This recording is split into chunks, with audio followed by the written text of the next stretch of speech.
On est un peu de la même génération. C'est un personnage qu'on connaît bien, Jean-Pierre, mais qui a aussi des fêlures, qui a eu des drames. Ce soir-là, la France entière a retenu son souffle. Michel Drucker, figure emblématique du paysage audiovisuel français, venait de faire une révélation bouleversante. À 83 ans, celui que l'on croyait indestructible, inébranlable derrière son éternel sourire et son légendaire professionnalisme, a confié avoir frôlé la mort. J'ai cru que j'allais mourir. Ces mots, lourds d'émotion, ont résonné sur les ondes d'Europe 1 comme une déflagration. Invité de Christine Kelly, le maître de Vivement Dimanche s'est livré sans phare, revenant sur la pire émission de toute sa carrière, celle qui l'a marqué à jamais. L'entretien, diffusé le 23 septembre, n'était pas une simple conversation radio, c'était une plongée dans l'intimité d'un monument de la télévision française, Michel Drucker, l'homme aux décennies d'antenne, celui qui a vu défiler les plus grands, Claude François, Johnny, Hallyday, Céline Dion, Coluche, Thierry Ardisson, a pour une fois laissé tomber le masque. Derrière le professionnel impeccable se cachait un homme meurtri, ébranlé par une expérience qui aurait pu tout arrêter. Depuis plus de 60 ans, Drucker incarne la longévité, la rigueur et l'élégance d'une télévision à visage humain. Chaque dimanche, sur France 3, son célèbre canapé rouge accueille artistes, humoristes et légendes de la chanson. Mais derrière cette image apaisante se cache une existence marquée par la fatigue, la pression, les deuils et parfois la peur.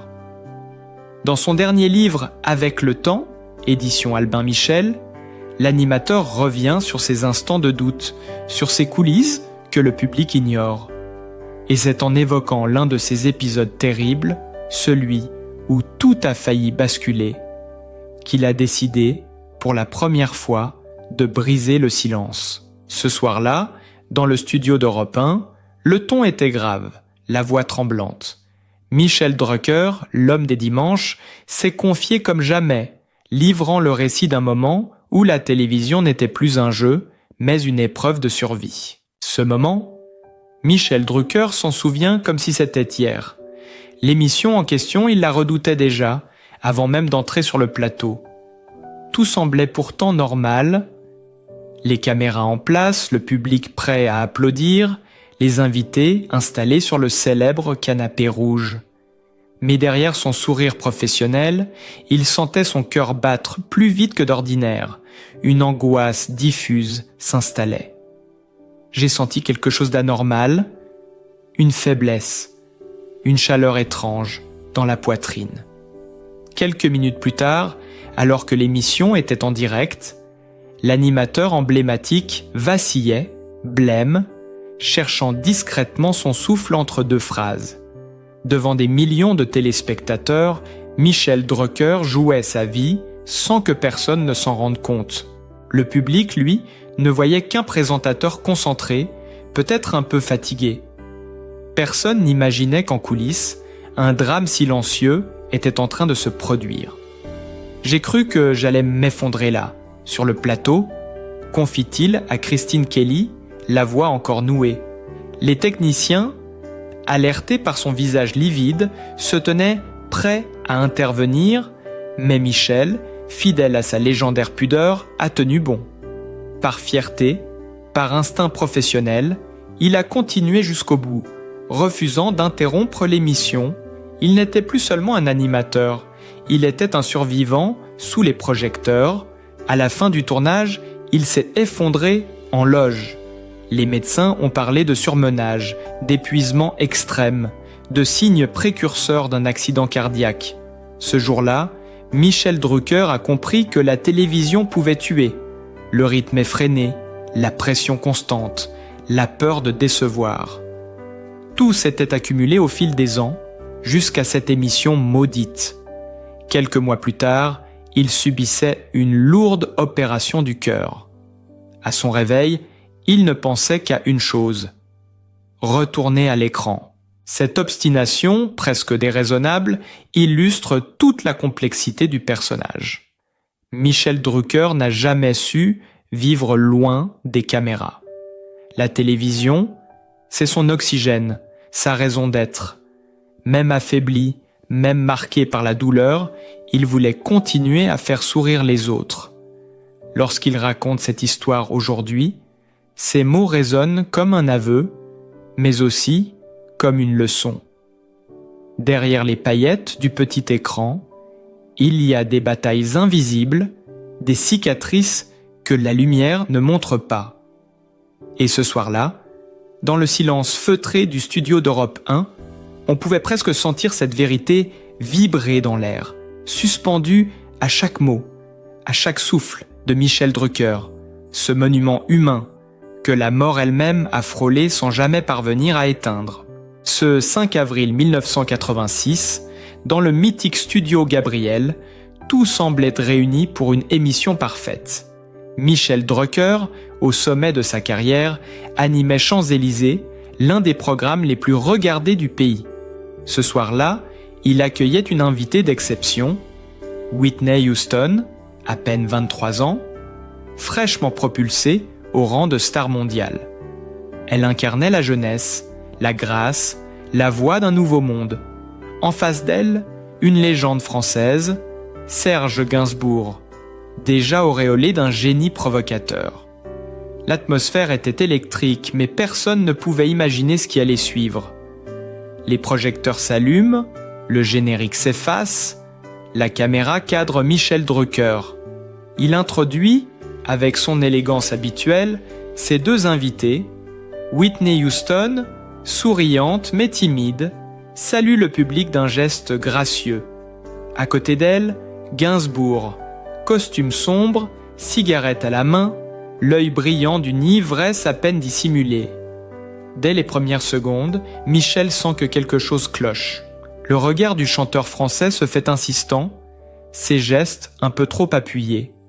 Le présentateur tente de garder le cap, sourit, relance l'entretien, espérant ramener l'échange sur la musique. En vain. Tout bascule lorsque Gainsbourg, penché vers le micro, se tourne vers la jeune américaine et lui murmure, en anglais, une phrase que personne n'est prêt à entendre « I want to fuck you ». Un silence glacé envahit le plateau. Whitney Houston, interdite, écarquille les yeux, ne comprenant pas tout de suite. Le public hésite entre rire et malaise. Michel Drucker, lui, sent son sang se figer. Il tente de sauver l'instant, de détourner l'attention, mais rien n'y fait.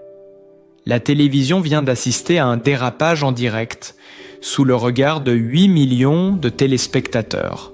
« J'ai cru que j'allais mourir », racontera-t-il plus tard. En cet instant précis, il ne pense plus à l'émission ni à l'audience. Seulement à comment sortir de ce cauchemar sans perdre le contrôle. Derrière son sourire crispé, tout son corps tremble. Il connaît Gainsbourg depuis ses débuts, il a vu l'artiste, l'homme, se transformer au fil des années en Gainsbar, provocateur imprévisible. Mais jamais il n'aurait imaginé une telle scène, surtout face à une jeune femme étrangère, en direct, devant des millions de foyers. Dans le régie, la panique est totale. Les techniciens se regardent, certains baissent la tête, d'autres prient pour que Michel reprenne la main. Et lui, seul au centre du plateau, doit improviser, recomposer un calme artificiel. Il sourit, applaudit, enchaîne comme si de rien n'était, tentant de sauver ce qui peut encore l'être. Le malaise, pourtant, est palpable. Whitney Houston garde un sourire figé, Serge Gainsbourg ricane. Dans les coulisses, l'air est irrespirable. Et à cet instant, dans la mémoire de Michel Drucker, une cicatrice vient de se graver pour toujours. Après cet épisode légendaire qui aurait pu briser bien des carrières, Michel Drucker, lui, a continué d'avancer, imperturbable en apparence, mais plus déterminé que jamais à redonner à la télévision sa noblesse. Car si ce soir de 1986 reste gravé comme un cauchemar, C'est aussi ce type de moments qui ont façonné la légende Drucker, un professionnel capable de transformer le chaos en leçon de maîtrise. Et derrière les scandales, c'est une œuvre monumentale qui s'est construite patiemment, avec cette rigueur et cette élégance qui allaient de faire de lui l'un des visages les plus respectés de France. Tout avait commencé bien plus tôt, dans les années 1960, quand le jeune reporter de l'ORTF, timide mais curieux, découvrait les plateaux de télévision. Rapidement, son regard bienveillant, son ton mesuré et sa capacité rare à mettre ses invités à l'aise séduisent le public. Michel Drucker n'a jamais été un provocateur, encore moins un agitateur. Il a toujours préféré l'écoute à l'éclat, la nuance au tumulte. Et c'est précisément cette approche, humaine et constante, qui allait devenir sa marque de fabrique. Dans les années 1970, il s'impose définitivement avec les rendez-vous du dimanche. Chaque semaine, il offre au public un moment suspendu, un mélange de légèreté, d'humour et d'émotion. Les grands noms de la chanson, du cinéma, du sport s'y pressent. Claude François, Mireille Mathieu, Johnny Hallyday, Michel Sardou, tous ont défilé sur son plateau. On ne venait pas chez Drucker pour être interrogé. On venait pour exister, pour se raconter. Sa voix calme, son regard franc faisait tomber les masques. Il savait écouter sans juger, sourire sans flatter. C'est ce talent-là, rare, discret, presque invisible, qui a bâti sa notoriété. Puis vint Champs-Élysées. Ce titre déjà mythique allait devenir celui de l'émission la plus emblématique de sa carrière. Diffusée pour la première fois en 1982, elle symbolise l'âge d'or de la télévision française. Les plus grandes stars internationales y ont défilé. Tina Turner, Elton John, Paul McCartney, Michael Jackson même. Michel Drucker est alors au centre du monde. Le studio Gabriel devient un temple, un lieu où la France entière se rassemble chaque samedi soir. Sa façon d'accueillir les artistes, de les relier entre eux, de faire vivre un échange à la fois intime et spectaculaire, fascine. Il n'est plus seulement un animateur, il est un passeur d'émotions, un fil conducteur entre les époques et les générations. À chaque diffusion, des millions de téléspectateurs se réunissent. Les familles rient, chantent, s'émerveillent. Drucker incarne la télévision d'un autre temps, celle du respect, du partage, de la sincérité. Et tandis que le paysage audiovisuel se transforme, lui reste fidèle à son style. Là où d'autres cherchent le scandale, lui cultive la durée. Là où certains brûlent, tout en une saison, il construit année après année une relation de confiance avec son public. Mais c'est aussi, grâce à Vivement Dimanche, lancé en 1998, qu'il entre définitivement dans le panthéon des figures incontournables du petit écran. Cette émission du dimanche, devenue un rituel national, est à son image, chaleureuse, apaisante, conviviale. Le fameux canapé rouge, devenu symbole de confidence et de retrouvailles, a vu défiler des centaines de personnalités, chanteurs, humoristes, acteurs, politiques, tous s'y sont installés un jour. Et toujours, la même magie opère. Michel Drucker sait faire parler les silences, il capte l'émotion sans la forcer. Son secret ? Un mélange d'intelligence, de douceur et de professionnalisme absolu. Son sens du tempo, son humilité et sa mémoire incroyable des visages ont transformé chaque entretien en moment d'histoire. Les archives de ces émissions sont aujourd'hui de véritables trésors culturels, témoins d'un demi-siècle d'évolution du spectacle français. Et pourtant, derrière cette image d'homme calme et méthodique, il y a une flamme, une exigence, presque une obsession, celle de ne jamais décevoir. À chaque direct, Michel Drucker se remet en jeu comme au premier jour. cherchant encore cette étincelle qui relie le public à celui qui parle à travers l'écran. Car si la France a grandi avec lui, c'est parce qu'il a su incarner quelque chose de plus grand que la télévision, une forme de continuité, une fidélité au temps qui passe. Depuis des décennies, il traverse les générations, les modes, les crises, sans jamais perdre son fil. Et lorsque, dans un souffle, il raconte aujourd'hui ses souvenirs les plus marquants, on comprend que derrière la légende, il y a un homme qui, plus que quiconque, a su faire battre le cœur de la télévision française. Bien avant les projecteurs, les plateaux feutrés et les applaudissements du public, Michel Drucker n'était qu'un petit garçon, discret, né à Vire, dans le Calvados, le 12 septembre 1942. La guerre faisait encore rage et la France vivait sous les bombes.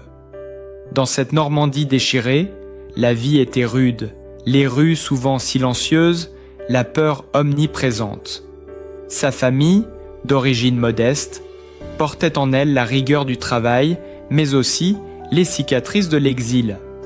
Son père, Abraham Drucker, médecin d'origine roumaine, avait fui l'Europe centrale pour reconstruire ailleurs, dans ce pays qu'il aimait passionnément, la France.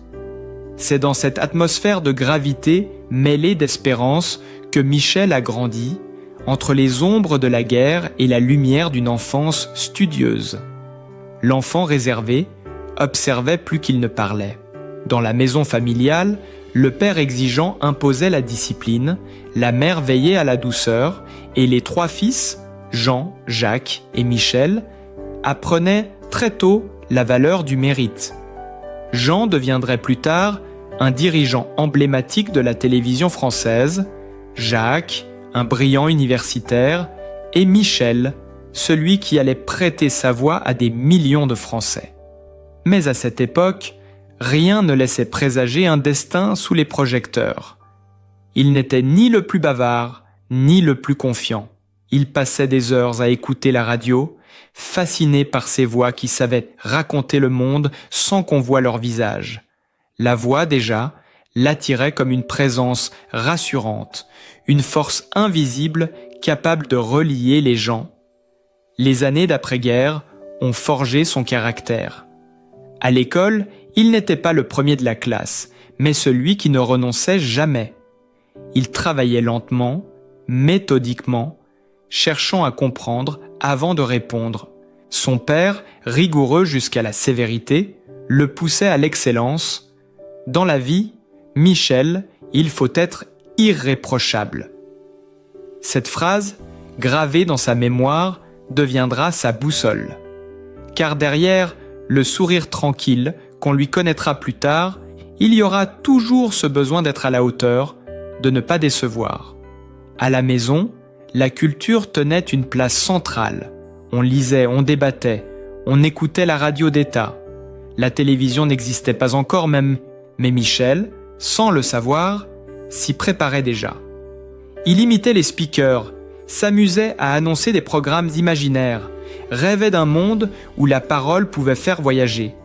Pourtant, l'époque n'était pas au rêve. Il fallait aider, participer, se construire dans une France encore marquée par les ruines. Ses parents, soucieux de stabilité, voyaient d'un mauvais œil son intérêt pour le journalisme et la radio. Ils le voulaient médecin, ingénieur, professeur, tout, sauf ce métier incertain qu'ils jugeaient frivole. Mais la vocation était plus forte. Dès l'adolescence, Michel se passionne pour le sport, notamment le cyclisme, qu'il suit avec une ferveur presque religieuse. Il écoute les grandes voix de l'époque, Léon Zitrone, Roger Couderc, et rêve de raconter à son tour les exploits humains. C'est par ce biais qu'il fera ses premiers pas. Chroniqueur sportif, envoyé sur les routes du Tour de France, apprenant à parler vite, clair, juste. Derrière le micro, il découvre sa place. Ce n'est pas la gloire qui l'attire, mais la rigueur du direct, la tension du moment où chaque mot compte. Ce sens de la précision, hérité de son père, deviendra sa signature. Rien n'est laissé au hasard. Tout est préparé, minuté, répété. Et cette exigence née d'une enfance austère l'accompagnera toute sa vie. On dit souvent que Michel Drucker a l'élégance des grands, mais cette élégance n'est pas un don. C'est le fruit de décennies d'efforts silencieux, d'un perfectionnisme forgé dès les bancs d'école. Quand il évoque aujourd'hui cette jeunesse normande, il ne parle pas de nostalgie mais de construction. Car c'est là, au cœur de cette terre simple et dure, qu'il a appris l'essentiel. Écouter avant de parler, travailler avant d'espérer. Chaque geste, chaque mot de l'adulte qu'il deviendra, trouve son origine dans cette enfance à la fois tendre et exigeante, où l'on ne plaisantait ni avec le devoir, ni avec la vérité. Et si, plus tard, la télévision lui a offert la lumière, c'est parce qu'il venait de l'ombre. Une ombre faite de silence, de pudeur et de rêves têtus, qu'il n'a jamais cessé de poursuivre. Derrière le visage toujours calme et la voix douce du présentateur, la vie personnelle de Michel Drucker s'est toujours déroulée dans une remarquable discrétion. L'homme de télévision, si habitué à recueillir les confidences des autres, a toujours su garder les siennes loin des caméras. Pourtant, derrière cette pudeur se cache une histoire d'amour, de fidélité et d'équilibre. Un contraste fascinant avec l'intensité et la lumière du monde médiatique qu'il habite depuis plus de 60 ans. C'est en 1973 que Michel rencontre celle qui deviendra la compagne de toute sa vie. Dany Saval. Actrice pétillante des années 1960, elle a tourné aux côtés de Jean Gabin, Louis de Funès et Michel Serrault. Leur rencontre n'a rien d'un coup de foudre hollywoodien, mais d'une évidence tranquille. Elle sortait d'un mariage difficile, lui commençait à s'imposer à la télévision. Ensemble, ils ont construit un foyer où le mot « stabilité » prend tout son sens. « Nous avons traversé les tempêtes sans bruit », confiera-t-il un jour. Dans un milieu où tout s'use, s'expose, se brise, leur union a résisté au temps. Le couple n'a pas eu d'enfant biologique, mais Michel a toujours considéré comme sienne la fille de Dany, Stéphanie, issue de son premier mariage. « Je suis un beau-père heureux », disait-il, avec cette tendresse pudique qui le caractérise. Derrière l'écran, il n'y a jamais eu d'excès, de scandale, ni d'aventure mondaine. Chez les Drucker, la simplicité règne.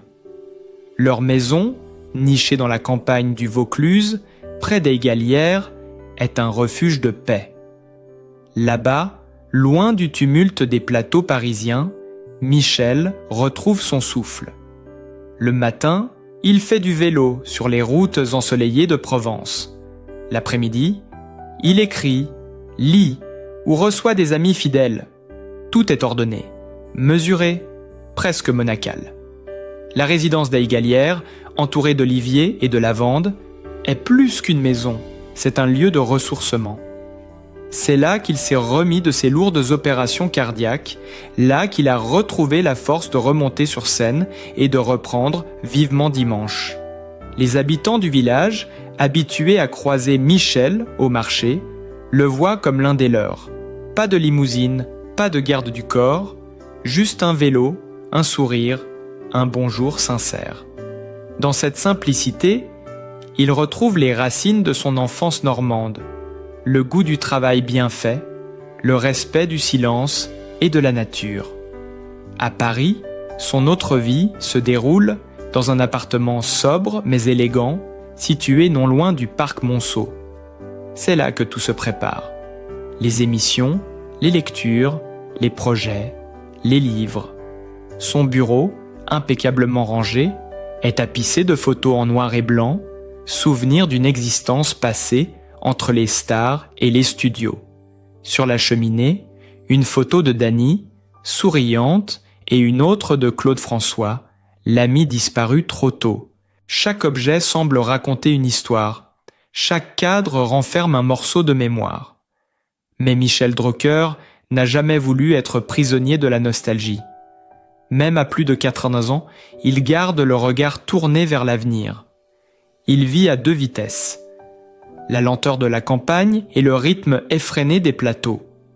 Et dans cette alternance, il trouve son équilibre. Dany, toujours à ses côtés, veille, calme, attentive. Elle sait qu'il ne peut pas vivre sans ce lien direct avec le public, sans la lumière des caméras. Alors elle le laisse partir pour mieux le retrouver. Leur complicité, bâtie sur la confiance, est faite de silences partagés, de gestes simples.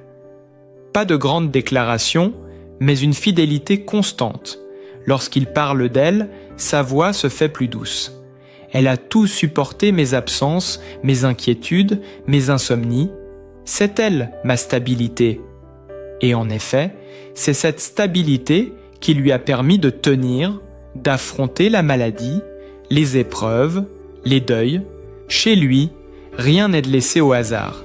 Les journées sont rythmées, les habitudes précises. Michel se lève tôt, lit la presse, fait du sport, prépare ses notes. Le soir, il retrouve Dany autour d'un dîner simple, souvent accompagné de musique douce. Il aime cette vie ordinaire, loin du vacarme des studios. Car s'il a passé sa carrière à écouter les autres, à recueillir les confidences des stars, il sait mieux que personne que le vrai bonheur se cache dans ces moments-là. Les instants où l'on n'a plus rien à prouver, juste à vivre. Et c'est peut-être là, dans cette pudeur quotidienne, dans cette fidélité sans éclat, que réside le secret de Michel Drucker. L'art de durer, d'aimer et de rester debout, même lorsque les projecteurs s'éteignent. Michel Drucker, c'est plus qu'un nom, c'est une histoire, une voix qui a traversé des générations. Derrière le professionnel exemplaire, il y a un homme de cœur, un battant qui a connu les douleurs, les doutes, mais qui n'a jamais cessé de sourire à la vie. Son parcours, c'est celui d'un enfant de la guerre devenu monument de la télévision française, mais aussi celui d'un être humain profondément humble, fidèle et sincère.